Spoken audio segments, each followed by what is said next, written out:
करुछंती कि भूल माड़ी बसिबो सांघातिक रोग कुहाजाए जे आमे सकाळे प्रथमे करुतुबा कामटी दिन सारा एहार प्रभाव पकाई थाए एवं जदि से काम प्रतिदिन करा जाए तेबे यह निश्चित भाव में आम उपरे भल किंबा खराब प्रभाव पकाई थाए। तेणु अनेक स्वास्थ्य विशेषज्ञ सुस्थ रहिबाकु प्रतिदिन सकाळे किछि भल अभ्यास ग्रहण करिबाकु कहिथांती। योग किंबा व्यायाम व्यतीत सुस्थ पानीय किंबा खाद्य खाइबाकु परामर्श देइथांती। हेले 95% भारतीय परिवार सकाळे चा किंबा कॉफी सहित दिन आरंभ करती। उभय होछि कैफीन भरपूर पानीय जार व्यवहार स्वास्थ्य पई अत्यंत क्षतिकारक।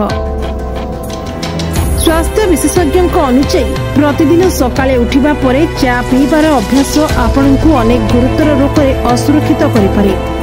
यदि आपण प्रतिदिन सकाळे खाली पेटरे चा पिउछंती तेबे यह आपण बयस पूर्व वृद्ध होई पारंती एवं निज हाथ में आपण निज जीवन दिन को ह्रास करि पारंती।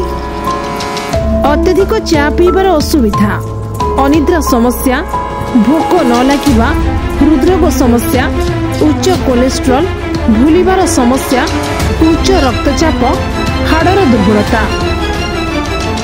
स्वास्थ्य विशेषज्ञ अनुसार चारे अभ्यस्त हुई आपण अनेक रोग को निमंत्रण करती। दिन सारा अत्यधिक चा पीवा द्वारा उच्च कोलेस्ट्रॉल समस्या होई पारे। जिनिस धारण करथिबा अत्यधिक कैफीन पीवा द्वारा शरीर में कोलेस्ट्रॉल वृद्धि पाई थाए। कोलेस्ट्रॉल वृद्धि हेले ए समस्या होई पारे। उच्च रक्तचापर समस्या फैटी यकृतर समस्या हृदयर मांसपेशी दुर्बल हो जाए जहाँ जोगु हृदघात होई पारे।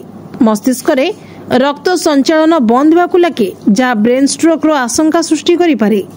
कोलेस्ट्रॉल वृद्धि हेबार लक्षण बढ़ी पारे। मुह एवं कपाल रे हलदिया दाग सृष्टि होई पारे। बिना कारण रे गोड़ रे जंत्रणा अनुभव हुए। यथा संभव अल्प कैफीन पियंतु। जंक फूड रो दूरे रुहंतु। सुस्थ खाद्य खांतु। दैनिक योग किंबा व्यायाम करंतु। नियमित स्वास्थ्य जांच करंतु। निश्चित भाव में डाक्तर सहित परामर्श करंतु।